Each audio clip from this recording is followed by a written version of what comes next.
বাবু তোমাকে কিন্তু আমি হোস্টেলের সামনে নামিয়ে দিতে পারতাম। না না না না বাবু, কি যে বলো।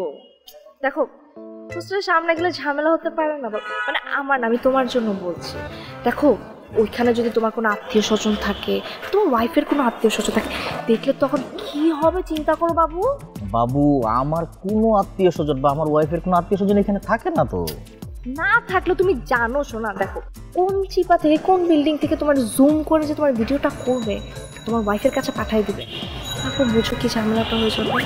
সর্বনাশ। মেয়েদেরকে একদমই বিশ্বাস নাই, কোনো মেয়েকে বিশ্বাস করবা না। কিন্তু আমার ব্যাপারটা আলাদা, আমি তার অন্য মেয়েদের মতো। আমার না একটা জিনিস খুব ভালো লাগে, ওই তোমার সাথে সম্পর্ক হওয়ার পর থেকে একটা ব্যাপার খেয়াল করেছি, তুমি আমাকে নিয়ে বেশি ভাবো। আমার কখন কোনটা ক্ষতি হতে পারে, কোনটা করা ভালো, কোনটা করা ভালো না, এটা তুমি খুব ভাবো। Love you Babu. Thank you Babu.